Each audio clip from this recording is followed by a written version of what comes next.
Breaking news చూస్తున్నారు. రేపు Telangana cabinet భేటీ కాబోతోంది. నెల రోజుల పాలన 6 గ్యారంటీలపై చర్చించబోతున్నట్టుగా తెలుస్తోంది. నిన్నటితో ప్రజాపాలన కార్యక్రమం ముగిసింది. 5 గ్యారంటీలకు పెద్ద ఎత్తున దరఖాస్తులు వచ్చాయి. 100 రోజుల్లోనే గ్యారంటీలు అమలు చేస్తామని చెప్పి రేవంత్ సర్కార్ ప్రకటించిన నేపథ్యం. అయితే అర్హులైన లబ్ధిదారుడికి 6 గ్యారంటీలను ఇప్పటికే స్పష్టం చేసింది తెలంగాణ సర్కార్. త్వరలోనే లబ్ధిదారుల ఎంపిక ప్రక్రియ కూడా ప్రారంభించబోతోంది. అయితే అర్హులందరికీ సాయం అందించాలి అనేది లక్ష్యంగా పెట్టుకున్నట్టుగా తెలుస్తోంది. ఈ నేపథ్యంలోనే రాజకీయాలకు అతీతంగా లబ్ధిదారులను ఎంపిక చేస్తామంటూ కూడా ముఖ్యమంత్రి రేవంత్ రెడ్డి చెప్పుకొచ్చిన పరిస్థితి. ఆ ఆదేశాలు కూడా జారీ చేస్తారు. దానికి సంబంధించి జాబ్ క్యాలెండర్ పైన కూడా కేబినెట్ మీటింగ్లో చర్చించే అవకాశం కనిపిస్తోంది. దాంతోపాటు ఫిబ్రవరిలోనే దాదాపు 20,000కు పైగా ఉద్యోగాలు కూడా ఈ అంశానికి సంబంధించి నోటిఫికేషన్ రిలీజ్ చేయాలని, కార్పొరేషన్ పదవుల భర్తీ కావచ్చు, లేకపోతే కేబినెట్ విస్తరణపైన కూడా ఈ అంశాలన్నింటిపైన కూడా చర్చించే అవకాశం కనిపిస్తుంది. అప్డేట్స్ తెలుసుకునే ప్రయత్నం చేద్దాం. మా ప్రతినిధి మధు అప్డేట్స్ అందించేందుకు లైవ్లో జాయిన్ అవుతున్నారు. మధు, ఏంటి ఏ అంశాల మీద ఇంకా ప్రస్తావించే అవకాశం ఉంది? ఎగ్జాక్ట్లీ, అంటే ప్రజాపాలన పేరిట వచ్చినటువంటి దరఖాస్తులకు సంబంధించినటువంటి అంశం పైన ఎన్ని దరఖాస్తులు వచ్చాయి, ఎక్కడ ఏ అంశం పైన ప్రజలు ఎక్కువగా ఇంట్రెస్ట్ చూపించారు, 6 గ్యారెంటీలకు సంబంధించి ఏ పథకానికి ఎక్కువ దరఖాస్తులు వచ్చాయి, మిగతా 20 లక్షలు 6 గ్యారెంటీలకు సంబంధం లేకుండా కొన్ని అప్లికేషన్లు రావడం జరిగింది. వాటి సమస్య ఏంటి, ఏ సమస్య పైన ఎక్కువగా ప్రజలు కంప్లైంట్ చేస్తున్నారనేటువంటి ప్రజా పరిపాలన పైన రేపు రివ్యూ జరగనుంది. మంత్రులందరూ హాజరవుతారు. ఉదయం 11 గంటలకు సెక్రటరియట్లో డాక్టర్ బిఆర్ అంబేద్కర్ సెక్రటరియట్ భవన్లో రేపు మంత్రులందరూ సమావేశమవుతారు. ముఖ్యమంత్రితో పాటు ముఖ్యమంత్రి మంత్రులతో పాటు ఆ శాఖకు సంబంధించిన ముఖ్య కార్యదర్శులు వీళ్ళంతా కూడా హాజరు కానున్నారు. డీటెయిల్స్ సంబంధించి మొత్తం ఈ రివ్యూలో ప్రధానంగా రాజకీయాలకు అతీతంగా వచ్చినటువంటి వారందరికీ, అర్హులందరికీ కూడా 6 గ్యారెంటీలు అమలు చేయాలి అనేటువంటి అంశం పైన సీఎం దిశానిర్దేశం చేయనున్నట్టుగా తెలుస్తా ఉంది అధికారులకు, మంత్రులకు ముఖ్యంగా. ఎందుకంటే 100 రోజుల్లోనే ఇచ్చినటువంటి 6 గ్యారెంటీల అమలు దిశగా కాంగ్రెస్ ప్రభుత్వం కనుక ప్రయత్నం చేస్తే వచ్చే పార్లమెంటు ఎన్నికల్లో చాలా పెద్ద పార్టీకి పెద్ద బూస్ట్ అవుతుంది అనేటువంటిది పార్టీ భావిస్తా ఉంది. సో ఆ అంశం పైన ఎక్కువగా రివ్యూ జరగనుంది. ఈ శాఖకు సంబంధించిన అధికారులు కూడా హాజరవుతారు. అయితే వాటితో పాటు రాష్ట్రంలో ఒక ముఖ్యమంత్రి ఒక స్పష్టమైనటువంటి ఒక కారణంతో ఉన్నారు.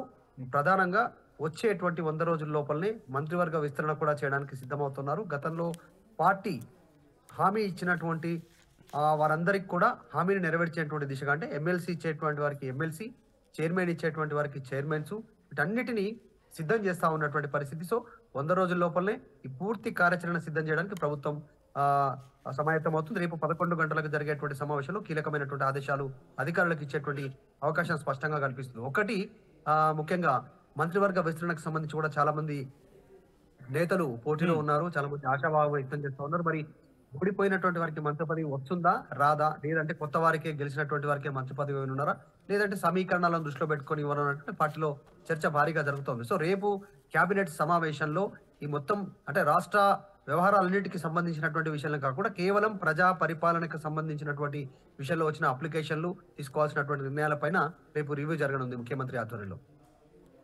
దాంతోపాటు ఇటు ఉద్యోగాల అంశానికి సంబంధించి కూడా ఫిబ్రవరిలో దాదాపు 20,000కు పైగా ఉద్యోగాలకు సంబంధించి కూడా డిస్కషన్కి వచ్చే అవకాశం ఉన్నట్టుగా తెలుస్తోంది. సో ఏంటి, దీనికి సంబంధించి ఎటువంటి అంశాల ప్రస్తావనకు వచ్చే అవకాశం ఉంది? ఎగ్జాక్ట్లీ, నిజంగానే. ఎందుకంటే ఆ టీఎస్పీఎస్సీకి సంబంధించినటువంటి అంశంపైన తీవ్రమైనటువంటి ఆరోపణలు వచ్చాయి. ఆ ఆరోపణలన్నింటినీ కూడా పక్కన పెట్టాలన్నా 2 లక్షల ఉద్యోగాలని భర్తీ చేస్తామని కాంగ్రెస్ ప్రభుత్వం చెప్తా ఉంది, కేవలం మొదటి సంవత్సరం లోపలనే.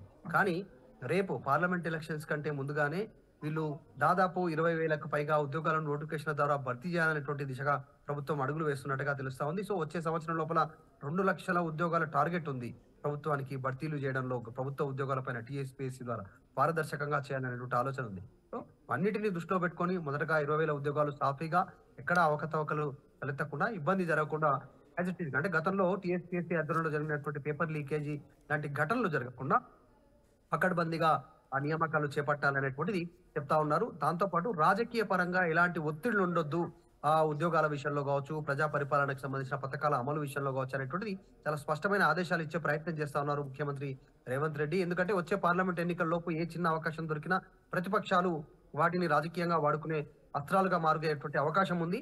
సో అలాంటి మిస్టేక్స్ జరగకుండా, తన మన అనేటువంటి లేకుండా, ఎలాంటి రాజకీయ పరమైనటువంటి ఇంటర్ఫరెన్స్ లేకుండా, ఎవరు కలగజేసుకోకుండా యాజ్ ఇట్ ఈజ్ గా అర్హులు ఎవరు ఉంటారో అర్హులకు పథకాలు అందాలి, పారదర్శకంగా ఉద్యోగాలు ఇవ్వాలి, అనేటువంటిది మీరు అడిగినా అడగకపోయినా పార్టీ పదవులకు సంబంధించి పార్టీ గుర్తించిస్తుంది కాబట్టి పెద్దగా పైరవీలు చేయాల్సిన అవసరం లేదు అనేటువంటిది కూడా ఇప్పటికే నేతలకు ఆదేశాలు అందడంతో రేపు జరగబోయేటువంటి సమావేశంలో ఏ అంశాలు చర్చకు వస్తాయి, ఇంకా ఎలాంటి నిర్ణయాలు ఉంటాయి అనేటువంటిది అందరూ ఆసక్తిగా ఎదురు చూస్తున్నారు. Right Madhu, thanks for update.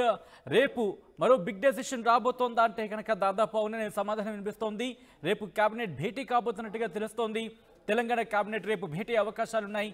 నెల రోజుల పాలన తర్వాత 6 గ్యారంటీలు ఈ అంశానికి సంబంధించి కూడా చర్చించే అవకాశం కనిపిస్తుంది. అంటే నెల రోజులు కావచ్చింది కాబట్టి వీటితో పాటు 6 గ్యారంటీల అంశానికి సంబంధించి కూడా చర్చించే అవకాశం ఉంది. నిన్నటితో ప్రజాపాలన కార్యక్రమం ముగిసింది కాబట్టి 5 గ్యారంటీలకు పెద్ద ఎత్తున దరఖాస్తులు వచ్చిన నేపథ్యంలో 100 రోజుల్లో ఈ 6 గ్యారంటీలను ఎలా అమలు చేయాలనే అంశానికి సంబంధించి ప్రభుత్వం కీలక ప్రకటన చేసే అవకాశం ఉంది. అర్హులైన లబ్ధిదారులకి 6 గ్యారంటీలను ఇప్పటికీ స్పష్టం చేస్తుంది తెలంగాణ సర్కార్. అయితే త్వరలోనే లబ్ధిదారులను కూడా ఎంపిక చేసి ఆ ప్రక్రియను కూడా ప్రారంభించబోతున్నట్టుగా తెలుస్తోంది.